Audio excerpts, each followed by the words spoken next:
Hi kindergartners, it's Miss Font. I'm here to do a read aloud with you today. Today we're going to read this book, The Librarian of Basra. Before we get started, we're always going to do a couple things. The first is we're going to ask a good reader question, and today that question is, what is something that's really important to you? And take a second and think about that.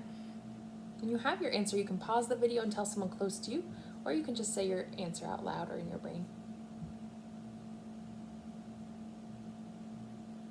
Great, thank you for doing that. Something that's really important to me is some letters that my grandmother wrote me, because my grandmother is no longer alive, but it makes me feel really nice when I look at the letters again and I read her words to me. A word we need to know for this book is the word refuse. Let's clap that together. Refuse. Let's robot it. Refuse. Let's pump it up. Refuse. Let's chop it down. Refuse. We'll always count. Refuse. Refuse means when you say no to something. Let's notice and wonder on the front cover.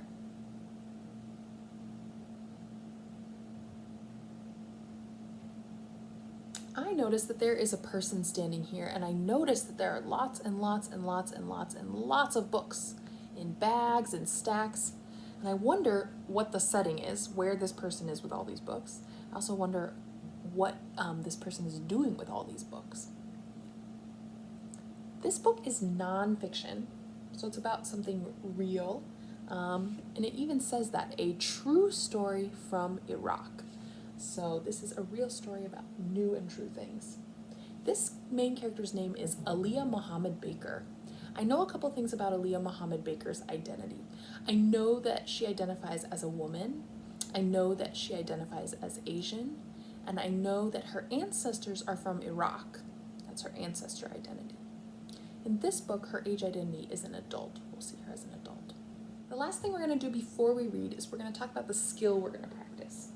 We're going to keep practicing the skill we've been working on for a couple weeks now, which is comparing and contrasting two different texts. So we're going to take this text and we're going to compare and contrast to another text that we know. The Librarian of Basra. Aliyah Muhammad Baker is the Librarian of Basra, a port city in the sand-swept country of Iraq. Her library is a meeting place for all who love books. They discuss matters of the world and matters of the spirit. Until now. Now, they only talk of war. Aliyah worries that the fires of war will destroy the books, which are more precious to her than mountains of gold. The books are in every language, new books, ancient books, even a biography of Muhammad that is 700 years old. She asks the governor for permission to move them to a safe place. He refuses. I remember that word means he says no. So Aliyah takes matters into her own hands. Secretly, she brings books home every night, filling her car late after work. So I know now that Aliyah's making a choice. Even though she didn't get permission, she's still choosing to take the books and put them in a different place. I do want to let you know that on the next page there are guns, and if that makes you uncomfortable, you can close your eyes and I'll tell you when that page is over. The whispers of war grow louder. Government offices are moved into the library. Soldiers with guns wait on the roof. Aliyah waits and fears the worst. Then, rumors become reality. Right, the page with guns is gone. There will be fire on the next few pages as well. War reaches Basra.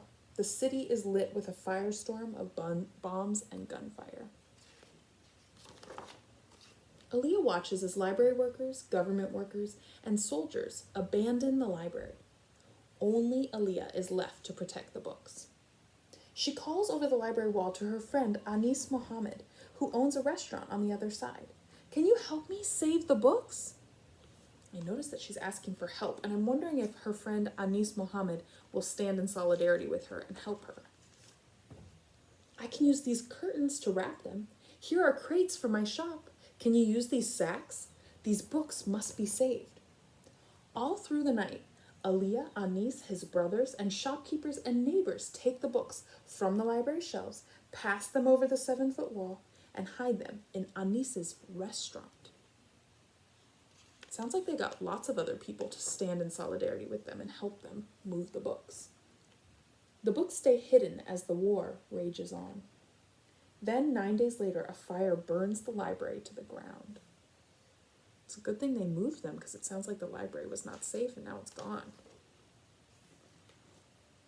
Aaliyah knows that if the books are to be safe, they must be moved again while the city is quiet.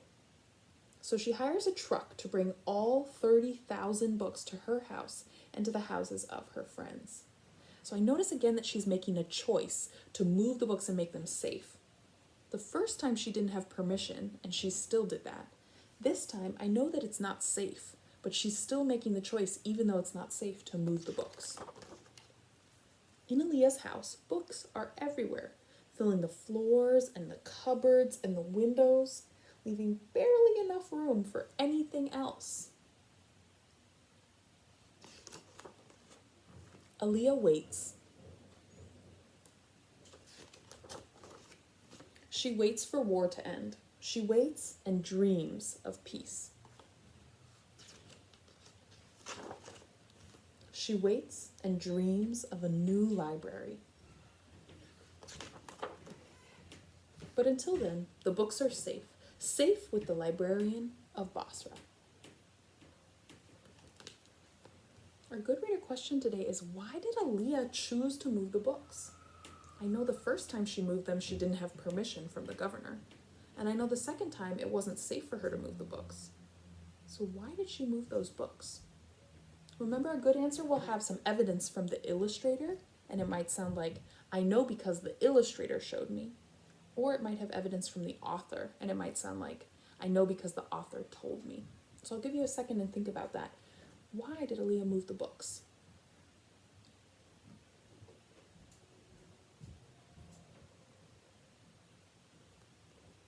Thank you.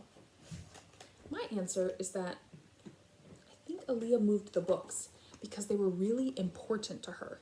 And I know that because I remembered something the author said. It said, Aaliyah worries that the fires of war will destroy the books, which are more precious to her than mountains of gold. And that makes me know that the books are very important to her. They're precious to her. So just like we talked about at the beginning of the Read Aloud, we were going to practice comparing and contrasting two different texts. So we're going to think about another text that is the same and different as this text. Before we do that, we're going to talk about some of the elements of this book. This book was nonfiction, but it was the story of a true person, and so it did have characters, it did have a problem, it did have a solution. That might help us compare to a different text that has the same characters or something that is the same in experience or identity. Compare the problems or compare the solutions. Those might be things that are the same. The character in this book was Aaliyah Muhammad Baker. There were lots of other characters, but she was the main character. I wrote some things that I know about her identity and her experiences. She's a woman, she's Asian, her ancestors are from Iraq, and books are really important to her. She also, in this book, shows that she really collaborates with other people, because I remember that there were lots of people that she asked to help her and that she partnered with to save the books. The problem was that the books might be destroyed when the war came to Basra. The solution was that Aaliyah Muhammad Baker and all the people she collaborated with kept the books safe so that they were not destroyed during the war. Those might help you think of another text that reminds you of the Librarian of Basra. Remember, you can use your Venn diagram to help you organize your information. So you might write about the Librarian of Basra and another text that has some things that are the same and then some things that are different. We're excited to see how you compare and contrast two different texts. Please send us your work. We'd love to see it. Thanks for reading with me today.